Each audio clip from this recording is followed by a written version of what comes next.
काल महायुतीची सभा झाली आणि समोर खुर्चीत बसायला माणसं नाहीत आणि म्हणून बरेचसे नेते त्या ठिकाणी चिडखोर नेते सभा सोडून गेले आणि म्हणून हे सगळी सभेला त्यांच्या माणसं जमा होत नाहीत। गीते साहेब, आपण नशीबवान आहात की आपल्याकडे उन्हात अनात सुद्धा एवढ्या मोठ्या संख्येने या ठिकाणी मंडणगड सारख्या छोट्या शहरामध्ये सुद्धा या ठिकाणी लोक येत आहेत आणि म्हणून या ठिकाणी महायुती जे उमेदवार आहेत त्यांच्या बाबत तर सगळ्यांनाच माहिती आहे की मोदी साहेबांनी 543 उमेदवार त्या ठिकाणी देशामध्ये उभे केलेत। त्याच्यापैकी सगळ्यात जास्त मोठा घोटाळा कोणी केला असेल तर त्याचं नाव आहे आपला रायगड लोकसभा मतदारसंघातील सुनील तटकरे। आणि म्हणून मोदी साहेबांनी सांगितलं की मी या ठिकाणी भ्रष्टाचाराला थरा देणार नाही, परंतु ज्यांच्या नावानं भ्रष्टाचाराची बोंब केली मोदीनं त्यांना या ठिकाणी उमेदवार चोर म्हणून ठरवून या ठिकाणी उमेदवारी दिली नाही। आणि म्हणून आपल्या लोकांच्या मनामध्ये संभ्रम आहे की या ठिकाणी चोरांना मतदान कसं करायचं। आणि म्हणून मला बऱ्याचशा पत्रकारांनी विचारलं की तुम्ही चोर म्हणताय तो त्याचा पुरावा सिद्ध झालाय कुठे। आम्ही त्या ठिकाणी सांगितलं की आम्ही चोर म्हणतोय, परंतु हे मोदींचं ऐकून मोदीने सांगावं या ठिकाणी सुनील तटकरे चोर नाहीत, आम्ही म्हणायचं बंद होऊ। आणि मग मोदीने चोर ठरवलं असेल तर तटकरेला सुद्धा लाज शरम पाहिजे होती की त्यांनी ती उमेदवारी घेतली नाही पाहिजे। परंतु ज्यांनी घोटाळे केले, ज्यांच्यावरती 70 हजार कोटीचे आरोप आहेत, त्यांनी पत्करलाय की पराभव पत्करू, परंतु जेलमध्ये आतमध्ये जाण्याचं किमान त्या ठिकाणी वाचता येत। आणि म्हणून या ठिकाणी तटकरे या ठिकाणी उमेदवार राहिले, त्यांचा पराभव तर माहितीच आहे। इथे काल परवा त्या ठिकाणी दापोली मंडणगडमध्ये सभा झाली। मी 4 दिवसापूर्वी गीते साहेब मंडणगडला सभेतून बोललो की या ठिकाणी संपूर्ण मुस्लिम समाज होता। मुस्लिम समाजाच्या मी सभेतून बोललो की ज्या रामदास कदमांनी कल्याणच्या सभेतून मुस्लिमांच्या बाबतचं नमाजावरती आजानावरती बोलले आणि तसे जे बोलणाऱ्यांच्या इथं तुम्ही अशा लोकांना जवळ कराल का, तर लोकांनी सांगितलं आम्ही अशा लोकांना थारा देणार नाही। आणि म्हणून या ठिकाणी खरोखर अल्लाला ईश्वर म्हणून मानणारे लोक जे मुस्लिम मतदार आहेत, त्या मुस्लिम मतदारांनी या ठिकाणी ठरवलंय की जे कोणी या ठिकाणी बाटके दलाल रामदास कर्माचे असतील, ते पैसे घेऊन त्या ठिकाणी प्रचार करत असतील तर ते त्या ठिकाणी त्यांना या ठिकाणी मतदान करायचं नाही, कारण ही चीड लोकांच्या मनामध्ये। आणि म्हणून काल परवा माझ्याबाबतचं काही वक्तव्य करून सांगण्यात आलं की संजय कदम नमाजावरती बोलला, आजानावरती बोलला, रामदास कर्मांनी सांगितलं त्याच्यावरती निवडणूक आयोगामध्ये तक्रार करणार आहे। मी तर वाट बघतोय रामदास कदम कधी तक्रार करतो। तक्रार करायचीच तर ज्या रामदास कर्मांनी कल्याणच्या सभेमधून नमाज आजानावरती बोललंय ते बोललेलं चुकीचं आहे, त्याच्या निषेधार्थ त्या ठिकाणी मी बोललो। आणि म्हणजे सगळ्या गोष्टी या ठिकाणी सगळ्यांना माहिती आहे। विशेषतः हा मतदारसंघ, या मतदारसंघामध्ये ज्या त्या ठिकाणी ज्यांना मतं मागतात राष्ट्रवादीने फार मोठा घोटाळा केलाय। राष्ट्रवादीच्या सुनील तटकरेच्या मांडीला मांडी लावून आम्ही बसणार नाही म्हणणारे रामदास कदम आज सुनील तटकरेची गळ्यात पट्टी घालून त्या ठिकाणी मतं मागतात। लाज वाटली पाहिजे। आम्ही शिवसेना प्रमुखांची शिवसेना त्या ठिकाणी वाचवतोय आणि त्यावेळी ते बाम लावून रामदास कदम रडत होते। आता का तुला का रडायला येत नाही का? ही पट्टी घालून जेव्हा फिरत असताना त्या ठिकाणी तुला कधी वाटलं पाहिजे। आणि म्हणून ह्या मतदारसंघामध्ये विकासाची कामं तर त्या ठिकाणी होतातच, पण प्रसंगी कधी अपघात झाला, कधी काय ठिकाणी कोणाचा प्रसंग असेल, आम्ही 24 तास लोकांच्या सोबत असतो।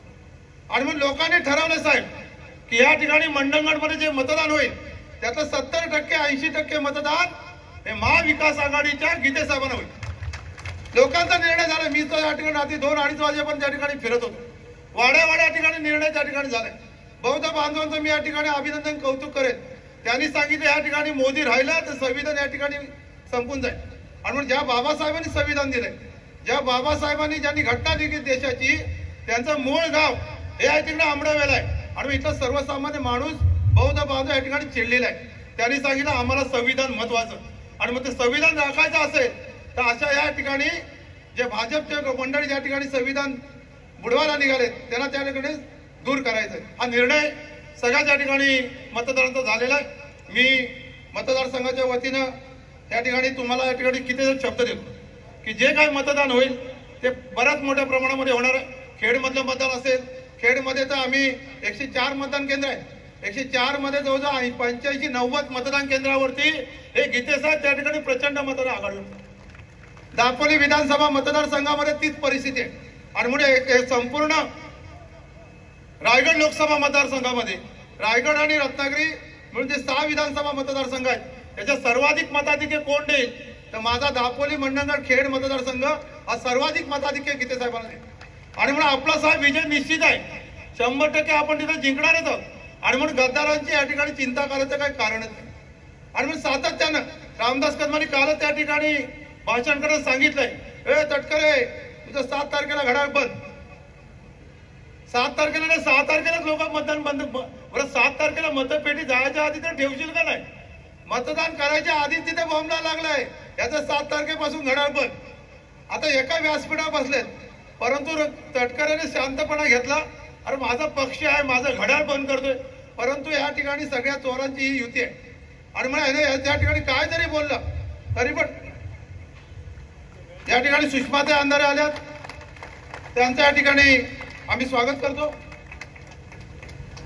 आणि आपण सगळ्यांनी सगळ्यानंतर आपण एवढ्या मोठ्या संख्येने या ठिकाणी आलात. मतदान या ठिकाणी 7 तारखेला आपल्याला करायचं ना. एकदा सगळ्यांनी या ठिकाणी जोरदार सगळ्यांनी 7 तारखेला आपण मतदान करू आणि गीतेसाहेबांना विजय करू. आपल्या समोर बरेचसे व्यक्ती या ठिकाणी बोलणार आहेत. जय हिंद जय महाराष्ट्र. या ठिकाणी पुढचं मार्गदर्शन वणू साहेब या ठिकाणी मार्गदर्शन करतात. युवासेना प्रमुख शिवसेना नेते आदित्य ठाकरे अर्ध्या तासापूर्वीच मंडणगडमध्ये आपल्या इथे उपस्थित झालेले आहेत. आता 2 ते 5 मिनिटांमध्ये त्यांचं आगमन या ठिकाणी होईल. त्यांच्याबरोबर काँग्रेसचे नेते आमदार भाई जगताप हे सुद्धा त्यांच्या बरोबर आहेत. सुषमाताई या ठिकाणी उपस्थित झाल्या आहेत. त्यांचंही मार्गदर्शन होणार आहे. आणि नंतर सुषमाताईंना दुसरी सभा रोहायला आहे. मी फार मोठं भाषण करणार नाही. करण्याची आवश्यकता आहे असं मला वाटत नाही. गरज आहे का मी भाषण करण्याची? आवश्यकता आहे का? कारण या मंडणगडने सलग 6 वेळा मला खासदार केलेला आहे. 11वी लोकसभा, 12वी लोकसभा, 13वी लोकसभा, 14वी लोकसभा, 15वी लोकसभा आणि 16वी लोकसभा. ज्या मंडणगडने मला 6 वेळा खासदार केलंय तो मंडणगड तालुका 7व्यांदा सुद्धा आनंद गीतेला खासदार केल्याशिवाय राहणार नाही हा विश्वास माझ्या मनात आहे ना. हा शब्द मी दिलाय उद्धव साहेबांना. मी आज जे तुम्हाला सांगतोय हा शब्द मी दिलाय उद्धव साहेबांना. खरा करायचा ना? करणार की नाही? हा, म्हणून मला मोठं भाषण करायची गरज नाही. पण इथं या ठिकाणी निर्भय बनोचे आमचे समेत हे बोलत होते आणि बोलताना सारखे सारखे व्यापारी व्यापारी व्यापारी असे म्हणत होते. मग मी त्यांना थांबवलं. व्यापारी व्यापारी म्हणू नका. व्यापारी आपले सुद्धा आहेत. जो छोटा गरीब व्यापारी आहे तो सुद्धा त्रासलेला आहे, पिडलेला आहे, गांधलेला आहे. त्याला सुद्धा मोदी नको आहेत. हवेत का त्यांना? आणि म्हणून व्यापारी व्यापारी नका म्हणू. हा देश 2 मोठे उद्योजक लुटतायत. एक अडाणी आणि दुसरा अंबानी. हे दोघे लुटतायत. तेव्हा आता यापुढे त्यांचं नाव घेऊनच बोललं पाहिजे. आणि मग जर अंबानी अडाणीला तडीपार करायचं असेल तर मोदींना हद्दपार करावंच लागेल. करायचं की नाही? करणार ना? नाही, आवाज नाही आला बरोबर. अजून एकदा जोरात. हा, गेला पाहिजे ना ऐकायला दिल्लीपर्यंत. काय म्हणाले? मी वेगळे मुद्दे नाही घेणार. गेल्या आठवड्यात कुठेतरी म्हणाले एक आत्मा महाराष्ट्रामध्ये भटकतोय. गेल्या आठवड्यात म्हणाले एक आत्मा कुठेतरी महाराष्ट्रात भटकतोय. मला एका पत्रकाराने हा प्रश्न विचारला की गीतेसाहेब ते शरद पवारांना उद्देशून बोलले. कुणाला? शरद पवारांना उद्देशून बोललेत की एक आत्मा महाराष्ट्रभर भटकतोय. तुम्हाला याबद्दल काय म्हणायचंय? मला खरं हसू आलं. मी त्याला एवढंच उत्तर दिलं, ठीक आहे, तुमच्या म्हणण्याप्रमाणे एक आत्मा महाराष्ट्रभर भटकतोय तर दुसरा आत्मा देशभर भटकतोय ना, भटकतोय की नाही, का नाही भटकत? हा, अरे हा दुसरा आत्मा सुद्धा वेळापिसा होऊन भटकतोय ना देशभर. आणि मग आता त्यांनी इतकी पातळी सोडलेली आहे, ते विसरून गेलेत की मी देशाचा पंतप्रधान आहे. त्यांना याची जाणीव राहिली नाही की मी देशाचा पंतप्रधान आहे. अरे बाबा, तुम्हाला मोदी म्हणून काहीही बोलण्याचा अधिकार आहे. या लोकशाहीने सर्वांना दिलाय, तुम्हालाही दिलाय, मलाही दिलाय, सगळ्यांना दिलाय. पण आता तुम्ही निव्वळ मोदी नाही आहात, नरेंद्र मोदी नाही आहात, तुम्ही देशाचे पंतप्रधान नरेंद्र मोदी आहात. आणि म्हणून तुम्हाला बोलताना जबाबदारीनंच बोलायला पाहिजे आणि प्रत्येक वेळेला आपण काय बोलतो याचं भान ठेवलं पाहिजे. कारण तुम्ही ज्या पदावर आहात ते पद या देशातलं सर्वोच्च पद आहे.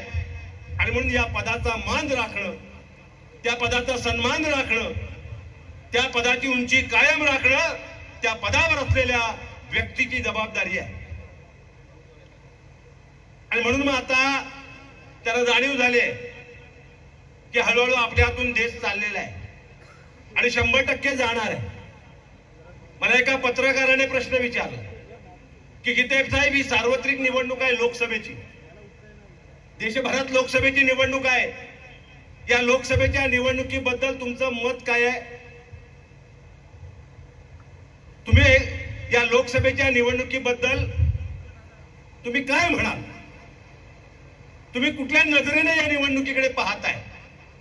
मी त्यांना उत्तर दिलं की आज जी स्थिती या देशामध्ये आहे, या स्थितीमध्ये ही लोकसभेची सार्वत्रिक निवडणूक या देशात होते. ही निवडणूक या देशात भारतीय जनता पार्टी विरुद्ध भारतीय जनता अशी ही निवडणूक होणार आहे. होणार ना? आहे ना ही निवडणूक? भारतीय जनता पार्टी विरुद्ध भारतीय जनता.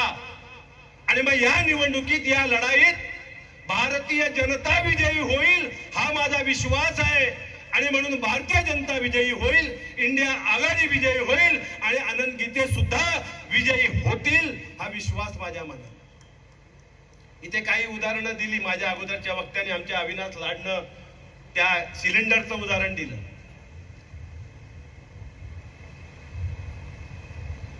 सांगतो, माझ्या अगोदर अविनाश लाडनी एक उदाहरण दिलं गॅस सिलेंडरचं, उज्ज्वला गॅसचं. त्या उज्ज्वला गॅसवरती एक सुंदर व्हिडिओ फिरतोय सोशल मीडियावरती. अतिशय सुंदर व्हिडिओ आहे, विनोदी आहे पण सुंदर व्हिडिओ आहे. ग्रामपंचायतीची निवडणूक होती आणि त्या ग्रामपंचायतीच्या निवडणुकीला एक उमेदवार, सरपंचाचा उमेदवार प्रचाराला गावात फिरत होता. तो जेव्हा गावात गेला, फिरायला गेला, गावामध्ये एक भगिनी आपल्या घराच्या बाहेर कपडे वाळत घालत होती. त्या भगिनीनं त्याने विचारलं की ताई, तुमच्याकडे उज्ज्वला गॅस आहे का? तर ती म्हणाले, होय माझ्याकडे उज्ज्वला गॅस आहे. मग हा उज्ज्वला गॅस तुम्हाला मिळाल्यापासून, आल्यापासून तुमच्या जीवनात काय बदल झाला? तुम्हाला काय लाभ मिळाला? खरा किस्सा हिंदीमध्ये आहे, मी मराठीत सांगतोय. तुम्हाला काय लाभ मिळाला, काय फायदे झाले? ती म्हणाली, जेव्हापासून उज्ज्वला गॅस आलाय माझ्या कमरेचं दुखणंच गेलं. काय म्हणाली? की जेव्हापासून उज्ज्वला गॅस आलाय माझ्या कमरेचं दुखणं गेलं. तो म्हणाला, अरे वा, एवढा मोठा लाभ तुम्हाला झालाय तर मला बघू द्या उज्ज्वला गॅस तुमच्या घरात कुठे आहे, कसा आहे तो. आणि म्हणून तो त्या झोपडीत शिरला. झोपडीत जाऊन बघतो तर काय, चुलीवरती लाकडं पेटतायत, त्याच्यावर जेवण चाललेलं आहे आणि उज्ज्वला गॅसचा सिलेंडर आडवा ठेवलेला आहे. तो म्हणाला, अरे ताई, तुम्ही तर सांगितलं की उज्ज्वला गॅस आला म्हणून माझ्या कमरेचं दुखणं बंद झालं. तुमच्या घरात तर चूल पेटती आहे, लाकडाची चूल पेटती आहे, चुलीवर जेवण शिजवते आणि उज्ज्वलाचा सिलेंडर तुम्ही आडवा ठेवलाय. मग तुम्ही खोटं का सांगितलं? ती ताई म्हणाली, बाबा मी तुला खोटं काही नाही सांगितलं, मी सांगितलं ते खरं आहे. कारण जोपर्यंत हे सिलेंडर माझ्या घरी आलं नव्हतं तोपर्यंत मी जमिनीवर बसून चुलीवर जेवण करत होते. आता मी सिलेंडरवर बसून जेवण शिजवते म्हणून माझ्या कमरेचं दुखणं गेलंय. कळलं? कळलं का? सिलेंडर, उज्ज्वलाची योजना. आणि म्हणून या फसव्या योजना आहेत, या फसव्या योजना आहेत. या फसव्या योजना या आपल्या गोरगरिबांना फसवत आहेत. कोणाला फसवलं जात आहे? गोर गरिबांना फसवलं जात आहे. आणि म्हणून या सगळ्या फसव्या योजना जाहिराती करून आपल्याला फसवलं जात आहे. यापुढे आपल्याला जाहिरातीनं अजिबात भुलायचं नाहीये. आणि म्हणून मग या निवडणुकीमध्ये आपल्याला एक निर्णय घ्यायचा आहे, निर्धार करायचा आहे. कारण ही निवडणूक सार्वत्रिक लोकसभेची निवडणूक आहे. आणि म्हणून देशाची लोकशाही आपल्याला वाचवायचंय, देशाचं संविधान आपल्याला वाचवायचंय.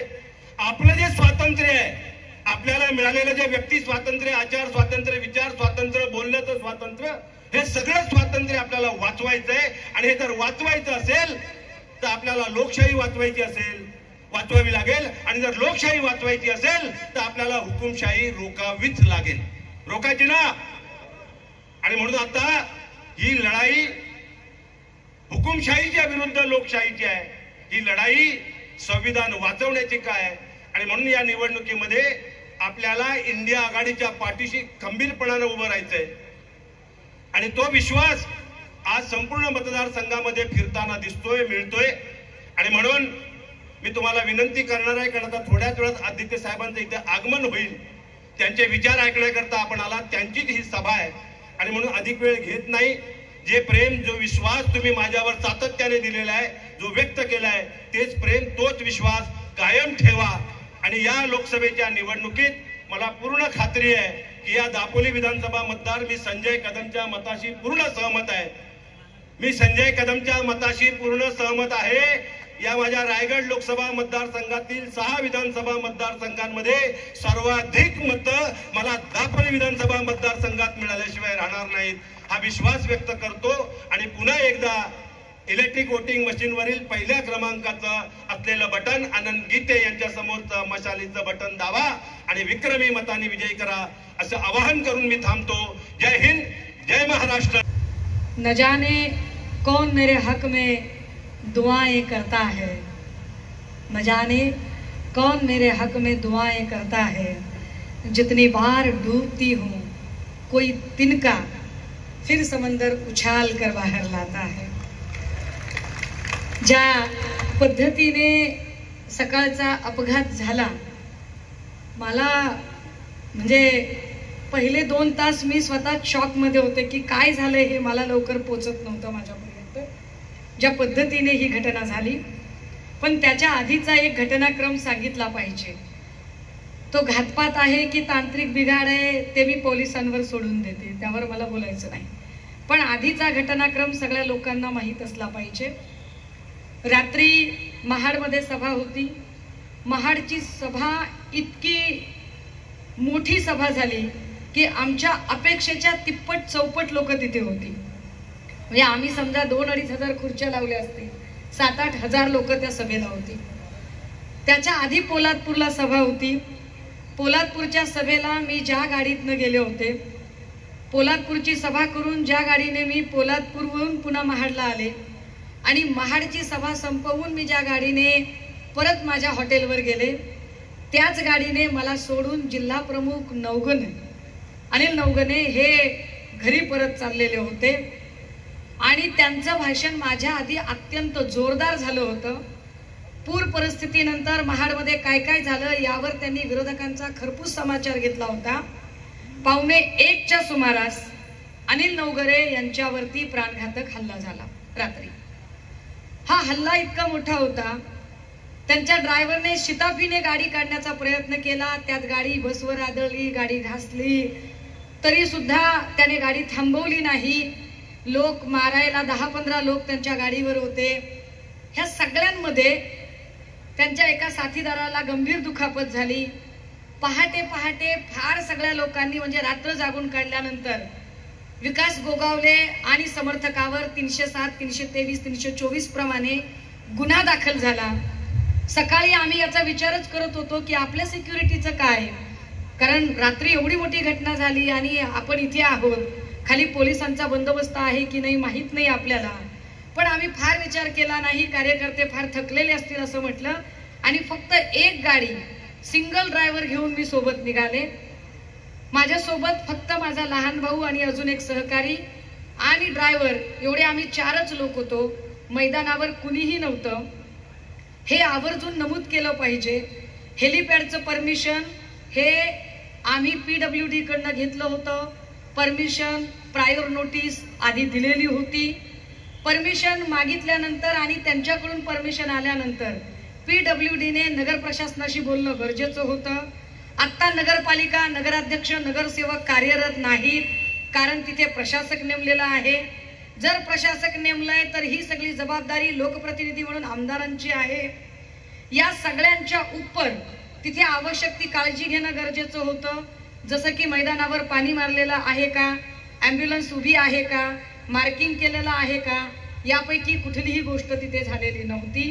हे फार विशेष. म्हणजे समजा जर त्या ठिकाणी आम्ही सुखरूप होतो म्हणून, पण जर पायलट गंभीर दुखापत झाली असती किंवा मला गंभीर दुखापत झाली असती तर कळवायलाही कुणी नव्हतं आणि बाजूला ॲम्ब्युलन्सही नव्हती. हा निष्काळजीपणा प्रशासनाकडून का केला गेला याचं उत्तर प्रशासनाने एकदा दिलं पाहिजे. जेव्हा मी घाईघाईने एक फोन केला आणि त्यानंतर मग जवळपास अर्ध्या तासाने नगर परिषदेचे CO धावत आले. मग त्यानंतर पोलीस प्रशासन तिथपर्यंत पोहोचलं आणि बऱ्याच उशिरानंतर अग्निशमनची गाडी आली. पण या मधल्या काळात जर कोणाचा जीव गेला असता तर काय करायचं होतं, हा एक प्रश्न. माझं पुन्हा म्हणणं आहे की हा तांत्रिक बिघाड की घातपात हे पोलिसांनी ठरवावं. मला त्याच्यावरती काही स्टेटमेंट करायचं नाही. पण या सगळ्यांच्या निमित्ताने ज्या ज्या लोकांनी फोन केले त्या महाराष्ट्रभरातल्या तमाम लोकांची मी प्रचंड आभारी आहे. अपघात झाल्यापासून पहिल्या 10 मिनिटाच्या आत सन्मान्य पक्षप्रमुख उद्धव साहेबांनी आपुलकीने फोन केला, विचारपूस केली. आदरणीय रश्मी वहिनींचा फोन आला, संजय राऊत साहेब असतील, वैभवदादा नाईक असतील, अनिल देसाईजी असतील, सचिन भाऊ आहिर असतील, या सगळ्या लोकांनी फोन केले. मला विशेष आभार माझे. मी मानते की सन्माननीय छगन भुजबळ साहेब यांचा फोन येणं, प्रवीण भाऊ दरेकरांचा फोन येणं किंवा मला अगदी अपेक्षित नसताना अमृता फडणवीसजी यांचा फोन येणं हे माझ्यासाठी फार विशेष होतं. मी त्या सगळ्याच लोकांचे मनपूर्वक आभार मानते आणि सोबतच महाराष्ट्रातल्या तमाम गोरगरीब कष्टकरी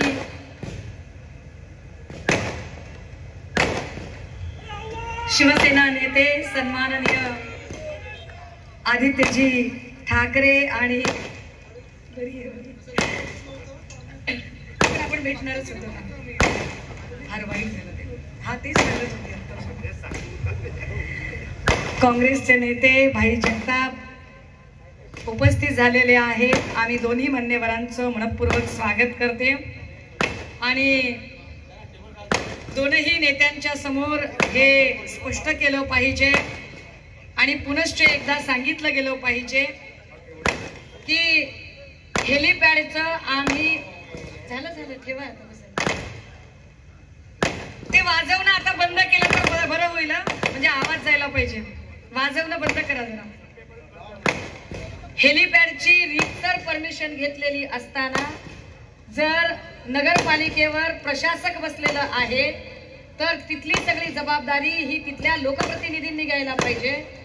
तिथे ॲम्ब्युलन्स ठेवणं असेल, मार्किंग असेल किंवा फायर ब्रिगेड असेल, ह्या सगळ्या गोष्टी तिथे काहीही उपलब्ध नव्हतं. जर कुणाला गंभीर दुखापत झाली असती तर तिथे कोणी एखादा माणूसही, एक प्रशासकीय कर्मचारी सुद्धा तिथे उपलब्ध नव्हता. अशा सगळ्या परिस्थितीत आणि रात्री 1:45 झालेला प्राणघातक हल्ला, या सगळ्यांची संगती आम्ही काय लावायची. आम्हाला पोलीस प्रशासनाकडून उत्तर अपेक्षित आहेत की आम्ही अजिबात पुन्हा सांगतोय की आमचं म्हणणं नाहीये की आमचा घातपातच झाला, पण नेमकं काय झालं ते आम्हाला एकदा कळलं पाहिजे. की आम्ही बोलूच नये, आम्ही सत्य मांडूच नये, अशा पद्धतीने जाणीवपूर्वक प्रयत्न केले जात आहेत का, हा आवाज दाबण्याचा, दडपण्याचा प्रयत्न केला जात आहे का, याची सुद्धा काय ती उकल एकदा होणं गरजेचं आहे. राजे हो, रात्रीच्या त्या सभेनंतर जो माहोल महाडमध्ये तयार झाला होता की आम्ही खुर्च्या 2,500 लावलेत आणि 7 ते 8,000 लोक जमतात आणि जो एकूण माहोल बनतो आणि त्यानंतरचा जो तणाव आहे, या तणावामध्ये आमची पुन्हा एकदा प्रशासनाला विनंती असेल, राज्य शासनाला विनंती असेल की मी असेल किंवा कुठलाही नेता असेल, जर आम्ही प्रवास करतोय, कुठे थांबतोय, तर आम्हाला आपल्याकडून एका सुरक्षेची अपेक्षा आहे. आपण ती सुरक्षा व्यवस्था आम्हाला द्याल. आम्ही प्रार्थना करतो आपल्याला, कारण आपल्याला पार्थ पवार यांना सुरक्षा द्यायला वेळ आहे, आपल्याला नरेश मस्केंना सुरक्षा द्यायला वेळ आहे, आपल्याला शिंदे गटाच्या गल्ली बोलातल्या शेंबड्या पोरांना सुरक्षा द्यायला वेळ आहे. पण आपण आमच्या सुरक्षेच्या संबंधाने गंभीर का नाहीत? आम्हाला सुरक्षित राहावं, आम्ही सुरक्षित असावं असं प्रशासनाला वाटत नाही का? प्रशासनाने तरी किमान त्रयस्थ राहून याचा विचार करावा, हे आम्हाला एकदा नम्रपणे सांगण्याची गरज आहे. आता जरा मूळ मुद्द्यावर येऊया. काल सगळं झाल्यानंतर सगळ्या लोकांनी, म्हणजे इन्क्लुडिंग अमृता वहिनी, सगळ्यांचे फोन आले आणि भरत गोगावले म्हणतायत की त्या बहिणीने फोन केला असता तर मी गेलो असतो की. अरे खरंच माझा भाऊ असेल तर फोनची वाट न बघता भेटायला येईल ना, आणि लगेच फोन करेल. जिथे प्रवीण दरेकरांनी फोन केला, छगन भुजबळ साहेबांनी फोन केला, धनंजय मुंडेंनी फोन केला, जिथे अगदी सगळ्या लोकांनी फोन केला, तिथे भरत गोगावलेंच्या फोनला नेटवर्क नव्हतं की काय नव्हतं. पण तरीही ते जर असं काहीतरी चुकीचं स्टेटमेंट करत असतील तर हे वाईट आहे. दुसरी गोष्ट अशी की काल तिकडे भरत गोगावलेंचे चिरंजीव विकास गोगावलेंनी घातलेला धिंगाणा, त्याच्या आधी अनंत गीते काकांच्यासाठी वापरलेली भाषा आणि इथे रामदास कदमांनी वापरलेली भाषा, या दोनही लोकांना जर काही उत्तर द्यायची असतील तर मी एवढंच सांगेन, रामदास कदम असतील किंवा हे विकास गोगावले योगेश कदम असतील, यांच्या भाषेवर मी अजिबात उतरणार नाही, त्यांच्या पातळीवरही मी अजिबात जाणार नाही. माझा सरळ साधा फंडा आहे, जिसकी जैसी परवरिश होती है वो उसी भाषा में बात करता है. त्यामुळे कदमांची भाषा ही कदमांचे संस्कार दाखवणारी आहे, आम्हाला त्यावर फार बोलायचं नाही. पण योगेश कदमांनी जे सांगितलं तेच महाराष्ट्रात महायुतीचे अनेक लोक सांगत आहेत. गोंगट करणारे दादा, विनाकारण नका ना गोंगट करू.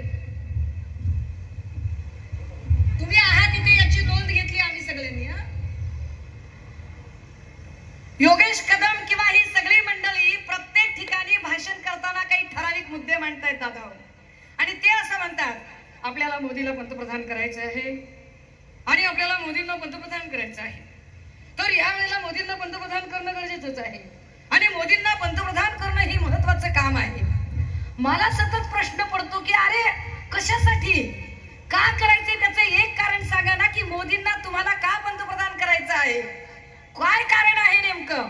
म्हणजे एक वेळ भाजपचे लोक बोलले तर मी हे समजू शकते, पण आमचे जे 40 वांड भाऊ तिकडे गेलेले आहेत त्यांनी एक वेळ म्हणावं की आम्हाला एकनाथ शिंदेंना पुढे न्यायचं आहे, ओके, पण तुम्हाला मोदींना पंतप्रधान करायचं हे जजमेंट कळलं नाही.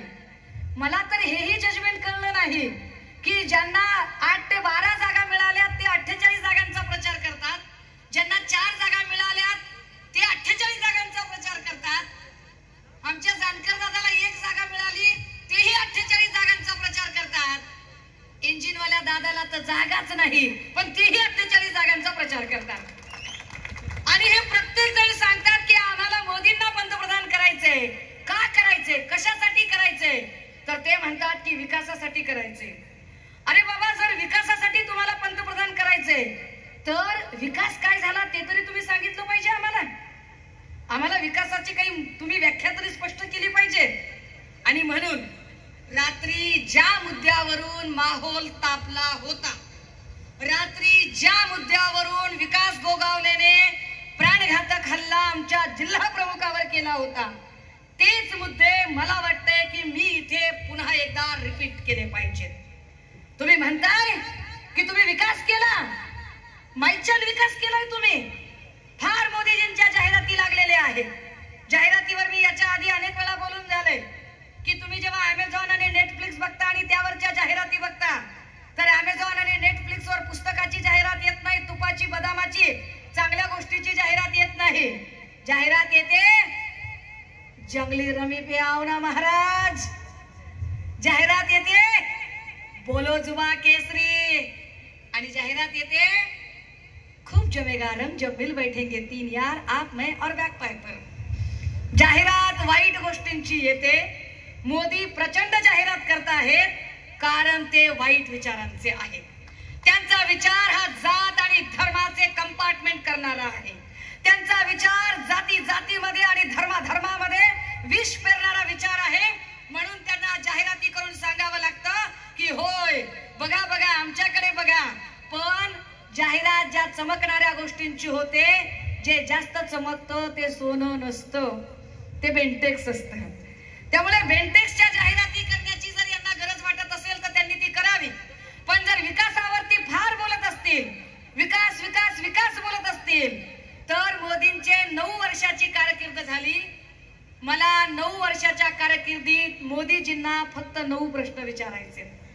मोदीजींच्या कुठल्याही भक्तुल्यांनी प्रतिनिधींनी, इथे असणारे उमेदवार सुनील तटकरेंनी किंवा सुनील तटकरेंची बाजू घेऊन, म्हणजे लगीन लोकांचं आणि असं जे म्हणतो आपण दुसऱ्याच्या लग्नात बुंदी वाटायला जी माणसं तत्पर आहेत, या सगळ्यांनी यांच्यापैकी कुणीही जाहिरातीचे मोठे फ्लेक्स लावावेत, आमच्या 9 प्रश्नांची उत्तरं द्यावीत. सुषमा अंधारे अनंत गीते काकांचा प्रचार सोडेल आणि महायुतीच्या प्रचारासाठी राज्यभर फिरेल. 9 प्रश्नांची उत्तरं त्यांनी द्यायची. आमचा पहिला प्रश्न आहे त्यांच्यासाठी बाबा, की ते म्हणतात की मोदींनी फार विकास केलाय आणि मोदींनी स्मार्ट सिटी वगैरे आणली आहे. महाराष्ट्रातल्या आम्हाला 9 अशा स्मार्ट सिटी त्यांनी सांगाव्यात. 9 वर्षाची कारकीर्द आहे, आम्हाला 9च प्रश्न विचारायचे. 9 अशा स्मार्ट सिटी सांगाव्यात की ज्या 9 स्मार्ट सिटी मध्ये पूर्णपणे 100% काम झालेलं आहे. त्यांनी गावं सांगावीत, शहरांची नावं सांगावीत, काम काय राहिलंय आम्ही डॉक्युमेंट संकट सांगायला तयार आहोत. मोदी म्हणतायत की आम्ही फार काम केलं. भक्तुल्य सांगतायत की इस बार 400 पार. कशासाठी 400 पार? आम्ही पुन्हा विचारतोय मोदींना. मोदींनी मन की बात मध्ये सांगितलं होतं की भाई और बहनों हमने एक तय किया है कि हमारे जितने भी सांसद होंगे, हर सांसद एक गाव दत्तक करेगा. अडॉप्ट केलं जाईल एक गाव आणि खासदार दत्तक ग्राम योजना राबवली जाईल. खरंच खासदार दत्तक ग्राम योजना राबवली गेली. 9 अशा खासदारांची नावं महाराष्ट्रातली सांगावी. तटकरे साहेब तुमचं तरी स्वतःचं नाव त्या यादीत येतं का बघा. 9 पैकी 9 खासदारांची नावं की ज्या 9 खासदारांनी 9च्या 9 गावं 100% कायापालट केला असेल खासदार ग्राम योजनेमधनं. आम्हाला असे 9 जिल्हे त्यांनी सांगावेत. 9 जिल्हे फक्त की ज्या 9 जिल्ह्यांमध्ये 100% शौचालय पोहोचलेलं आहे. तुम्ही जिल्हे सांगा, त्या जिल्ह्यांमधली अवस्था काय आहे आम्ही तुम्हाला व्हिडिओ रेकॉर्ड सकट प्रूफ द्यायला तयार आहोत. 9 जिल्हे सांगावे, जास्त काही नाही. फार विकासाच्या बाता मारता ना. आम्हाला असे 9 देश सांगावेत मोदी आणि मोदींच्या भक्तुल्यांनी की ज्या 9 देशांमधून मागच्या 9 वर्षात त्यांनी परदेशी गुंतवणूक आणली असेल. जर 9 देशातून तुम्ही साधी गुंतवणूक आणू शकला नाही तर तुम्ही कसले विश्वगुरु, कुठल्या विश्वगुरूच्या बाता मारताय? G20चा प्रमुख असणं म्हणजे विश्वगुरु असत नाही. विश्वगुरु कधी होईल? आणि 80% लोक राशनसाठी रांगेमध्ये उभे राहणे म्हणजे विश्वगुरु नाही. जेव्हा या देशातली 80% बेरोजगार तरुण रोजगारासाठी IT आणि वेगवेगळ्या सेक्टर मध्ये रोजगार घेण्यासाठी रांगेत उभी असतील तेव्हा खऱ्या अर्थाने आम्ही विश्वगुरु असू. एवढे लोक बेरोजगार असताना विश्वगुरु असू शकत नाही. पण तरीही आमचं म्हणणं आहे की बाबा तुम्ही आम्हाला 9च सांगा. 9च मंत्री सांगा, फक्त 9च. 9 असे भाजपचे नेते सांगावेत की गेल्या 9 वर्षामध्ये ईडीची धार त्यांच्या घरावर पडली. आता यावर जर भाजपवाल्यांचं म्हणणं असेल की नाही भाजपच्या लोकांकडे पैसे नव्हते, तर माझं पुढं म्हणणं आहे भिका लागल्या का? भिका लागल्या का सगळ्या भाजपच्या लोकांना? काय माधुकरी मागून जगतात का? का आवाजबाई माझ्याकडे पुनवबाई तुझ्याकडे जोगवा माग चौकडं करत आहे? काय म्हणजे भाजपच्या लोकांकडे पैसेच नाहीयेत का? सगळ्याच्या सगळ्या ईडीच्या धाडी बऱ्या विरोधकांच्या घरावर पडतात.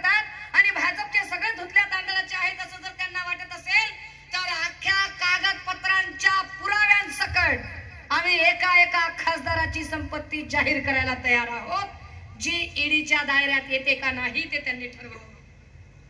आम्हाला त्यांनी 9 देशातली 9 राज्य मोदींनी सांगावी आणि तटकरेंना जर वाटत असेल की फार विकास झालाय तर तटकरे साहेबांना विनंती आहे या राज्यातले 9 जिल्हे मला सांगा, असे 9 जिल्हे ज्या जिल्ह्यांमध्ये मागच्या 9 वर्षामध्ये एकाही शेतकऱ्याने आत्महत्या केली नाही. 9 जिल्हे सांगावे त्यांनी की जिथे एकही शेतकऱ्याने आत्महत्या केली नाही. आणि जर या प्रश्नांची उत्तरं त्यांच्याकडे नसतील तर कशाच्या बलबुत्यावर, कशाच्या आधारावर ठरवून हे खोटं बोल पण रेटून बोल करतात. आणि जेव्हा यांच्याकडे कुठलाच विकासाचा मुद्दा शिल्लक राहत नाही, हे महागाईवर बोलू शकत नाही, हे महिला सुरक्षेवर बोलू शकत नाही, हे शेतकरी आणि शेतमालाच्या हमीभावावर बोलत नाहीत, हे बेरोजगारीवर बोलत नाहीत आणि या कुठल्याच प्रश्नांवर उत्तर नाही, तरीही शिंदेची माणसं असो की पवारांची माणसं असो ते म्हणतात मोदींना पंतप्रधान करायचे बरं का, मोदींना पंतप्रधान करायचे. अरे मोदींना पंतप्रधान करायचंय तर कशासाठी करायचंय? काहीतरी कारण असेल ना की देखिए भाई और बहनों, मैंने 2019 को आपको कहा था कि हर एक के खाते में 15 लाख रुपए आएंगे, तो अभी तो मैं 5 लाख ही दे पाया हूँ. थोड़ा सा मार्केट स्लैक है, लिक्विडिटी का इश्यू है, और 5 साल दीजिए तो मैं 10-10 लाख दे दूंगा. असं काही आहे? आलेत काही 5-1 लाख रुपये कुणाच्या खात्यात? काही असं आहे का की त्यांनी म्हणाले की दरवर्षी आम्हाला 2 करोड बेरोजगारांना रोजगार द्यायचा आहे, तर मग मी साधारणतः 50 लाख लोकांना रोजगार दिलाय, 1.5 कोटी लोकांना रोजगार द्यायचा राहिलाय आणि त्या रोजगारासाठी म्हणून मी पुन्हा संधी मागतोय. असं काही आहे?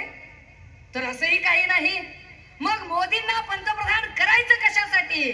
आणि जर त्याचं एकही उत्तर त्यांच्याकडे नसेल तर मोदींना पंतप्रधान का करायचं नाही, महायुतीला मतदान का करायचं नाही, याची 50 कारणं आम्ही द्यायला तयार आहोत. आणि ती 50 कारणं देताना आमचं पहिलं कारण आहे की एवढी महागाई आम्ही कधीच बघितली नव्हती, जी महागाई आम्हाला गेल्या 10 वर्षात दिसते. की ज्या पद्धतीने गॅस सिलेंडरचे भाव असतील, डाळीचे भाव असतील, तिखटा मिठाचे भाव असतील, डिझेल पेट्रोलचे भाव असतील, शिक्षण महाग झालेलं, हे सगळी महागाई जर बघितली तर ही महागाई आटोक्यात आणायची असेल तर आम्हाला असं वाटतं कि मैं प्याज इसलिए नहीं खाती क्योंकि मुझे प्याज का भाव इसलिए पता नहीं क्योंकि मैं प्याज ही नहीं खाती, असं म्हणणारे अडाणी अर्थमंत्री नाही तर मनमोहन सिंगांच्या सारखे अत्यंत ताकदीचे लोक या सरकारमध्ये निवडले जावेत. म्हणून आम्हाला बदल हवा आहे. आम्हाला का बदल हवा आहे? का आम्ही महायुतीला मतदान करायचं नाही म्हणतो?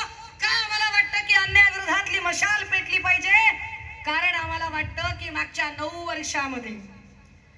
वर्षामध्ये मोदींनी आणि मोदींच्या भक्तुल्यांनी सांगावं, तटकरे साहेब इमाने इतबारे तुमच्या अंतकरणावर हात ठेवून सांगा, महाराष्ट्रातल्या महिला अत्याचाराचा व्हाईट पेपर आम्ही तुम्हाला मागतोय, श्वेतपत्रिका आम्ही तुम्हाला मागितली, तुम्ही नाही देऊ शकलात आम्हाला.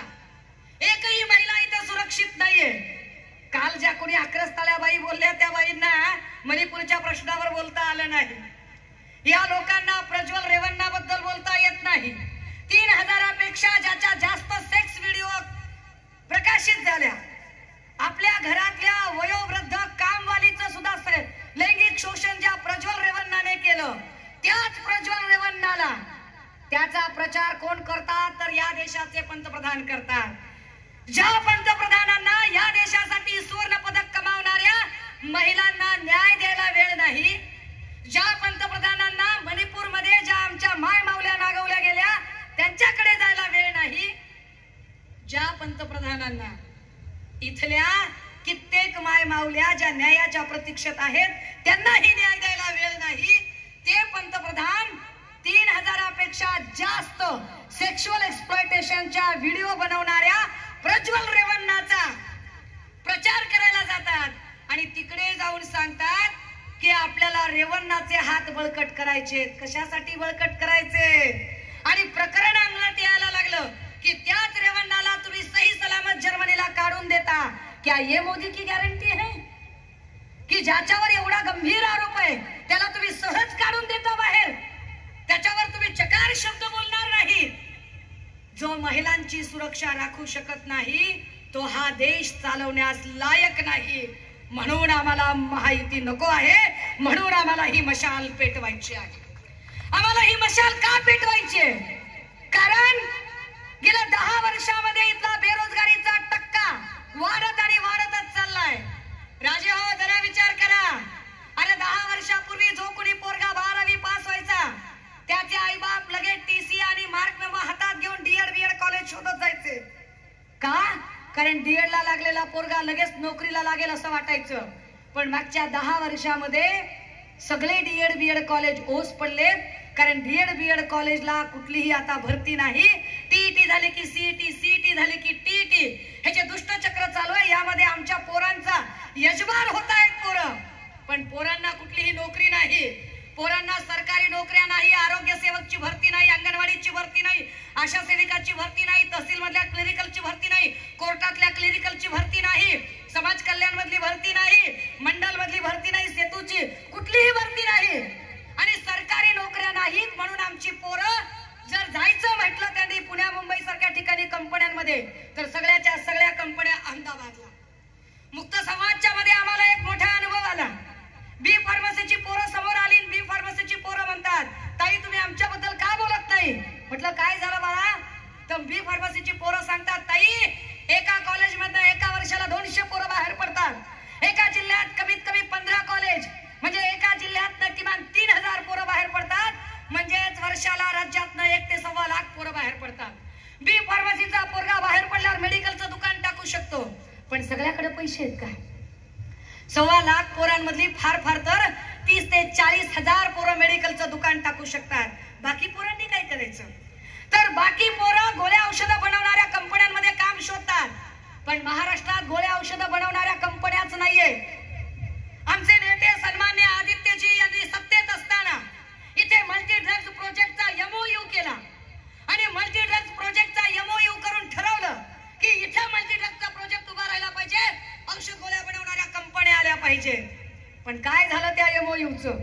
सत्तांतर झालं. खोक्याच्या आमुष्याने हे लोक गेले, यांना खोके मिळाले, यांना पैसा मिळाला, हे मालामाल झाली. यांच्या पोरांची, यांच्या पुढच्या 10 पिढ्यांची सोय झाली. पण आमच्या लेकरांच्या तोंडचे प्रोजेक्ट पळवले. सगळे प्रोजेक्ट यांनी अहमदाबादला नेले. काय करायचं आमच्या लेकरांनी? आम्हाला आमच्या हाताला काम हवं आहे आणि म्हणून या मजबूत हातांनी आम्ही मशाल हातात धरली आहे की होय इथल्या बेरोजगारांना काम देण्यासाठी म्हणून आम्हाला आता ही मशाल पेटवायची आहे. राजे हो, आजूबाजूचं इतकं वाईट वातावरण चालू असताना जेव्हा आम्ही हे प्रश्न विचारतो तेव्हा मोदीजी सांगताहेत कि उनको मंगलसूत्र छीनना है. अरे 50-60 वर्षात किती लोकांची मंगलसूत्र हिसकावली कुणी? काय बोलतात? पंतप्रधान पदावरच्या व्यक्तीला शोभा देत नाही हे वक्तव्य. उलट त्यांनी विचार केला पाहिजे. इथल्या कित्येक मायमावल्यांनी गेल्या 10 वर्षामध्ये ज्यांना शेतात काही मिळत नाही त्यांनी दुबार पेरणीच्या वेळेला बी भरण घेण्यासाठी आपल्या गळ्यातलं मंगळसूत्र मोडलं. इथल्या कित्येक अशा मायमावल्या आहेत ज्यांना आपल्या लेकरांच्या शिक्षणासाठी आणि नोकरीचा फॉर्म भरण्यासाठी आपल्या गळ्यातलं मंगळसूत्र त्यांनी मोडलं. आणि इथल्या कित्येक अशा मायमावल्या आहेत ज्यांनी कोविडच्या काळामध्ये त्या यूपीच्या, त्या गुजरातच्या की ज्यांची मंगळसूत्र पणाला लागली आणि त्या काळामध्ये, त्या कोविडच्या सगळ्या काळामध्ये, या सगळ्या कोविडच्या काळामध्ये यांनी काय नाटक करावं? तर ह्या सगळ्या कोविडच्या काळामध्ये हे लोकांना लुटायचं काम करत राहिले. इथला आमचा पैसा भाजपचा एक नेता इन्क्लुडिंग देवेंद्र फडणवीस, भाजपचा एक नेता सांगत होता की सीएम केअर फंड मध्ये पैसे द्यायचे नाही, मुख्यमंत्र्यांना पैसे द्यायचे नाही. पैसे कुठे द्यायचे? तर पीएम केअर फंड मध्ये द्यायचे. कुठला पीएम केअर फंड? तर पीएम केअर फंडचा आता आम्ही माहिती अधिकार खाली माहिती मागतो तर तेव्हा कळतो की तो पीएम केअर फंड खाजगीच होता. कुणाच्या खिशात पैसे गेले, कुणाचं खाजगी खातं आहे, कुणाकडे पैसे गेले याची उत्तरं त्यांनी एकदा दिली पाहिजेत. पण त्यावर उत्तर देण्यापेक्षा ते हिंदू मुस्लिमचा खेळ खेळतात. दादा हो, नीट समजून घ्या. भक्तुल्ले सांगतात की मुसलमान परेशान हो रहा करके हमको मोदी को चुन के दे रहा. अरे काय का मुसलमान परेशान हो रहा रे? काय का परेशान हो रहा? तुम जब 45 पैसे के हिसाब से मैसेज भेज रहे ना भक्तुल्ले, तब वो अपने खून पसीने का पान का ठेला चला रहा, स्क्रैप की गाड़ी चला रहा, कुछ भी खून पसीना एक कर रहा, पर अपने बीवी बच्चों को रोज 1500 कमा के खिला रहा. क्या बोल रहे? मग ते त्यांच्या देशभक्तीवर शंका घेतात मुस्लिमांच्या. मुसलमानों की वतन परस्ती पर जो भी लोग शक करते हैं वो जरा समझ ले कि ये भारत का मुसलमान है जो दिन में 5 बार इस वतन की मिट्टी को चूमता है. आणि बोलायची गरज नाही. ते सांगतात की इथला हिंदू मुस्लिम म्हणून बायफर्केट करतात. राजे हो, नीट समजून घ्या. असं काही आहे का की मुसलमानाला गॅस 1200 रुपयाला मिळतो आणि हिंदूंना काय 300 ला मिळतो का? मुसलमानाला तुरडा 200 रुपये किलो मिळते आणि हिंदूंना काय 20 रुपये किलो मिळते का? मुसलमानाच्या लेकराला शाळेत जायला 2.5 लाख रुपये घेतात आणि हिंदूच्या लेकराला काय फुकट ऍडमिशन देतात का? कुणी आणला हा हिंदू मुस्लिमचा फंडा? अरे हिंदू असेल, मुसलमान असेल, ख्रिश्चन असेल, बौद्ध असेल, शीख असेल, जैन असेल, सगळ्यांनाच महागाईचा फटका बसतोय. सगळ्यांचीच अवस्था सारखी आहे. परंतु ज्यांना विकासावर बोलता येत नाही ते जात आणि धर्मांमध्ये विष पेरण्याचं काम करतायत. आणि अशा विषारी लोकांना रोखण्यासाठीच मशाल पेटली पाहिजे असं आम्हाला ठामपणे वाटतंय. माझ्याकडे बोलण्यासारखे अनेक मुद्दे, पण एका मतदारसंघात आणि पुन्हा अजून त्याचा अभ्यास घेईल. तटकरे साहेबांना मी कालही सांगितलंय, पुन्हा एकदा सांगते की हे सगळं बघा. मागच्या वेळेला बोलून गेल्यानंतर आदिती तटकरे म्हणाल्या की सुषमाताई आपण गुलाल खेळूया. तर मी पुन्हा सांगते, होय आदितीजी, आपण नक्की गुलाल खेळूया. 4 तारखेला गीते काकांचा गुलाल घेऊन मी स्वतः तुमच्याकडे येईल, नक्की येईल, खात्रीने. आणि आदिती ताई, अजून एक लक्षात ठेवा, तुम्ही इथे तुमच्या मतदारसंघात, तुमच्या इथे, तुमच्या गावा शेजारी राहून बोलताय. तुमचे वडील मंत्रीपद भूषवतात, तुम्ही स्वतः आमदारकी आणि मंत्रीपद भूषवता आणि इथे बोलता. सुषमा अंधारे 700 किलोमीटर वरून इथं येऊन कुठलाही आग्या पिछाची बॅकिंग नसताना ताकदीने इथं येऊन तुम्हाला ललकारते आणि सांगते की होय 4 जूनला आम्ही अनंत गीते काकांचा गुलाल खेळायला तुम्हाला बोलवू. दादा हो, माझ्या नंतर बोलणारे भाई जगताप आणि नेते या सगळ्यांच्यासाठी मंच खुला करण्याच्या आधी मला कुणाच्याही भावना दुखवायच्या नव्हत्या.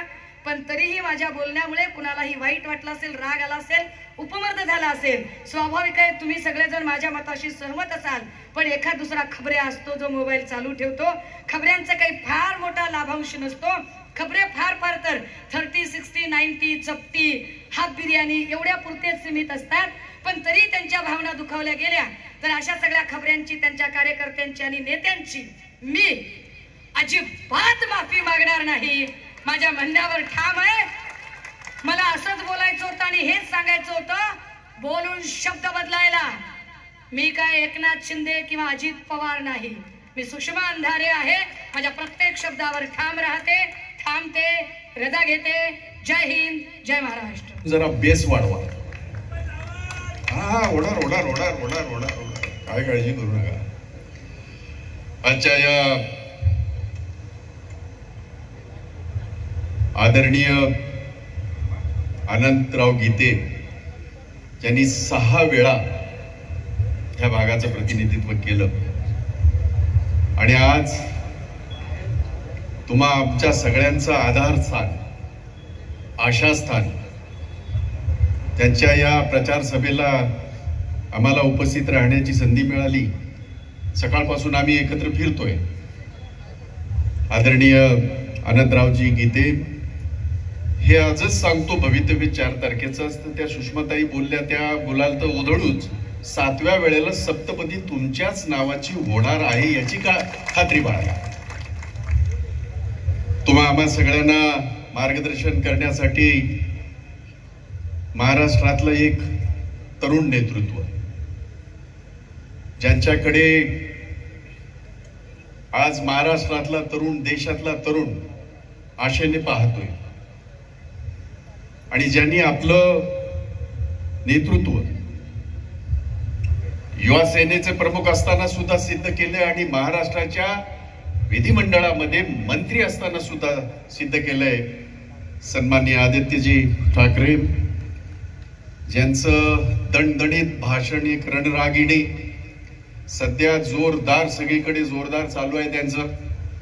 त्या सुषमाताई, या मंचकावर खास उपस्थित असलेले आमचे मित्र आणि आमचे नेते सन्मान्य केशवराव भोसलेजी, आमच्या जिल्ह्याचे नेते काँग्रेस पक्षाचे माझे नेते अविनाशजी लाड, आमचे मित्र आणि माजी आमदार संजय भाऊ, परत एकदा यायचं आहे, येणार. या ठिकाणी उपस्थित सन्माननीय संतोषजी, त्यांची सगळी टीम, सगळ्यांचे नाव घेणं गरजेचं आहे. इथे आमचा एक दुसरा युवक आहे, तिकडे आता चिपळूणला आहे, तुम्ही उद्या तिकडे धमाल आहे आणि तुम्ही सगळे येणारे रेटे तिकडे अडवलेले आहेत. तिकडे त्या पुलाच्या पलीकडे पुढे जाऊ देऊ नका, तिकडे थांबवा. आदरणीय मंच, खूप सगळं मंच आहे. माझ्यासमोर उपस्थित असलेले तुम्हाला सगळ्यांना राम राम, तुम्हाला सगळ्यांना मानाचा मुजरा. आदित्यजी, आपल्याला खास करून मला आनंद होतो एका गोष्टीचा. या प्रांगणामध्ये, ज्या प्रांगणामध्ये आपली सभा होते ती माझी संस्था आहे, डॉक्टर बाबासाहेब आंबेडकर एज्युकेशन संस्था, शिक्षण संस्थेचा मी त्याचा बऱ्यापैकी चेअरमन आहे. आणि गेली अनेक वर्ष इथे या शिक्षणदानाचं काम माझे अनेक लोक या ठिकाणी करत आहेत. 70 वर्ष झाली या संस्थेला आणि आपल्या तालुक्यातील, जिल्ह्यातील एक अतिशय नामांकित अशी ही संस्था आहे. त्या व्यतिरिक्त हे जास्त महत्वाचं आहे. सुषमाताई, बाकीच्या सगळ्या गप्पा मारू आपण, हे महत्वाचं यासाठी आहे, हा इतिहास समजून घ्या, तुम्हाला कामाला येईल. तुम्ही 700 किलोमीटर आलात, परत 700 किलोमीटर जाल, सगळीकडे फिरताना प्रत्येक विभागाचं वैभव आहे, वैशिष्ट्य आहे. या मतदारसंघाचं वैशिष्ट्य सांगतो तुम्हाला. समोर जो दिसतोय मंडणगड किल्ला, छत्रपतींच्या पवित्र पावलाने पावन झालेला तो मंडणगड किल्ला आहे. समोर जे चित्र दिसतं, समोर जो फोटो दिसतोय, डॉक्टर बाबासाहेब आंबेडकर त्यांचं मूळ गाव या तालुक्यात आहे. इकडे आतून पुढे गेलात तुम्ही, थांबणार आहात दापोलीला, टिळकांचं जन्मगाव तिथंच आहे.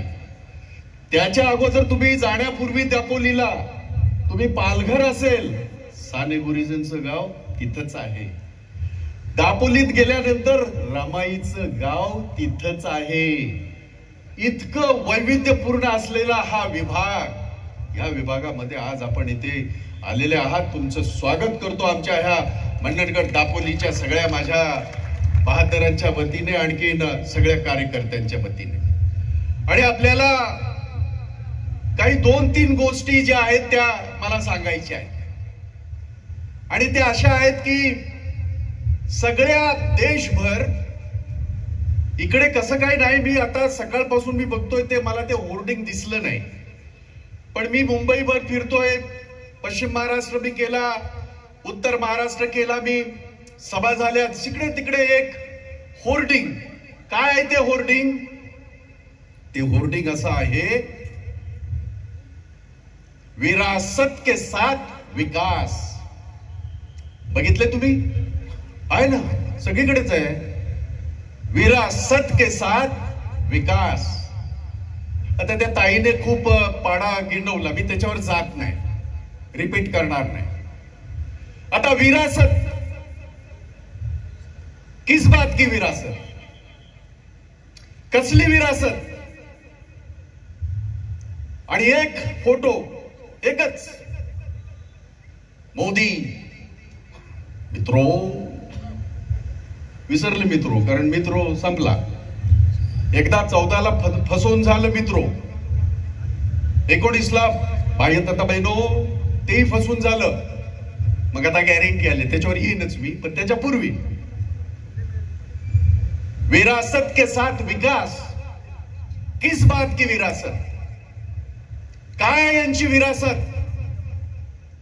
या देशावर ज्यांनी 150 वर्ष राज्य केलं, ज्या इंग्रजाने, त्यांचे तळवे चाटण्याची विरासत तुमची आहे, आमची नाही. या देशाच्या स्वातंत्र्य सैनिकांना त्यांनी जे भूमिगत होत होते त्यांचे पत्ते दाखवून त्यांच्यावर इंग्रजांना गोळ्या झाडायला लावणारी तुमची विरासत आहे. या देशाला एकत्र ठेवण्याची तुमची विरासत नाही. कसली आहे तुमची विरासत? कशाच्या बाबतीमध्ये तुमची सर्टिफिकेट आम्ही घ्यायची? देशभक्तीची सर्टिफिकेट कोण वाटणार? मोदी वाटणार? कोण वाटणार? RSS वाटणार? लाज वाटायला पाहिजे त्यांना. ह्या देशाचा तिरंगा ज्यांनी स्वतःच्या कार्यालयावर कधीही लावला नव्हता ते आम्हाला शिकवणार तिरंग्याची महत्ती काय आहे? ते आम्हाला सांगणार,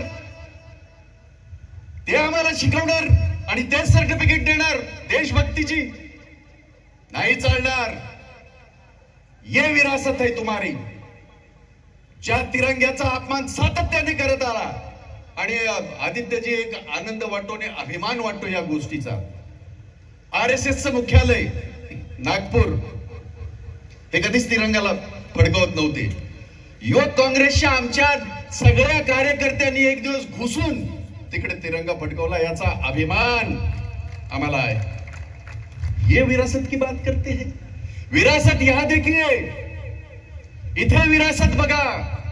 3 पिढ्या ज्या बाळासाहेब ठाकरेंनी तुम्हाला आम्हाला मराठी असल्याचा अभिमान. मराठी असणं म्हणजे त्याच्यामध्ये धर्म नाही, जात नाही, काही नाही. मराठी असल्याचा अभिमान त्यांनी आहे. तुम्हाला आणि आम्हाला जगभर आमची छाती रुंदावते. इसे विरासत कहते भाई, इसे विरासत कहते हैं. उद्धव ठाकरे त्यांचे चिरंजीव, बाळासाहेबांचे चिरंजीव उद्धव ठाकरे कधीही राजकारण म्हणण्यापेक्षा सरकारचा अनुभव नव्हता. म्हणजे मला त्यांनी एकदा आदित्यना आठवत असेल, एकदा बोलता बोलता ते म्हणाले आणि प्रांजळपणे त्यांनी सांगितलं होतं ही गोष्ट फार महत्वाची आहे की पहिली कॅबिनेट होती आणि त्यांनी विचारले सुप्रमा काय असतंय. हे फार महत्व. आपल्यापैकी तुमची परीक्षा काही घेत नाही, काही गरज नाही. सगळे PhD आहेत इकडे. सगळे सुधारित प्रशासकीय मान्यता ते झाल्याशिवाय पुढचं काम चालतच नाही, कारण आपल्याकडे आपण नियमच केलेला आहे. परंतु कोविडच्या काळामध्ये आठवा एक आश्वासक चेहरा दिसत होता, कारण भेटता येत नव्हतं.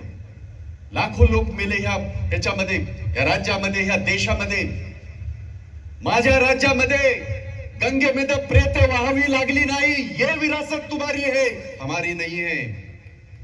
इतक्या लोकांचे प्राण वाचवले, इतक्या लोकांना जीवदान दिलं. आमच्या राज्याला वॅक्सिनच नव्हती. हिरो बनायला गेले आमच्या देशाचे पंतप्रधान. पाकिस्तानला फुकट दिली, आमच्या देशातल्या नागरिकांना नाही दिली. वस्तुस्थिती आहे. कुणाच्या बापामध्ये हिंमत असेल तर मला त्यांनी प्रश्न विचारावे, उत्तर देण्याची ताकद भाई जगताप ठेवतो. आम्हाला माहिती आहे की वॅक्सिन आम्ही कसे गोळा केले. आणि तुम्हाला सगळ्यांना माहिती आहे, अभिमानाची गोष्ट आहे, कोविड मध्ये सगळ्यात जास्त चांगलं काम अख्ख्या देशात कुणाचं झालं तर ते महाराष्ट्र सरकारचं तत्कालीन मुख्यमंत्री उद्धवजी ठाकरे आणि आमच्या सरकारचं झालं. हे सर्टिफिकेट त्यांना द्यावंच लागलं, कारण त्यांचा पर्याय नव्हता. त्यांनी कबूल केलं ते, म्हणजे आम्ही बोलूच, परंतु ही सुद्धा कबुली त्या लोकांनी दिली. एवढं प्रचंड काम. तिसरी पिढी आज तरुणांच्या व्यथा कथा, तरुणांच्या मनातली धगधग घेऊन आज तिसरी पिढी आदित्य ठाकरे आज फिरतात आहेत, पूर्ण महाराष्ट्र पिंजून काढतात आहेत. इसे विरासत कहते हैं. याला विरासत म्हणतात. तुम्हारे जैसी विरासत नहीं है, तलवे चाटू की विरासत नहीं है, ना शिवसेना की है ना कांग्रेस की है. तुम्हारी विरासत तलवे चाटूगिरी की है. तुम्हारी विरासत मेरे देश का तिरंगा. माझ्या देशाच्या तिरंग्याला सुद्धा तुम्ही खालच्या दर्जाने पाहणारे तुम्ही आम्हाला विरासत शिकवणार आहात की काय? अरे विरासत वो होती है, सोच लीजिएगा. काय होते या देशामध्ये 1947 साली स्वातंत्र्य मिळाल्याच्या नंतर एक तिरंगा झेंडा, एक भारतीय संसद, काही ठिकाणी विधानसभा, काहीच नव्हतं या देशामध्ये. काय होतं? 70 साल में कांग्रेस ने क्या किया? 70 साल में कांग्रेस ने, बाबासाहेब आंबेडकर के संविधान ने, त्या संविधानामुळे तुम्ही राज्याचे 3 वेळा मुख्यमंत्री झालात आणि देशाचे पंतप्रधान झालात. हे विसरता येणार नाही. ये 70 साल की कमाल है. आणि आज त्या संविधानाचं पूर्णतः त्यांना ते बदलायचं आहे. त्यासाठी त्यांना ही त्यांची विरासत आहे. आणि म्हणून विरासत जर बघायची असेल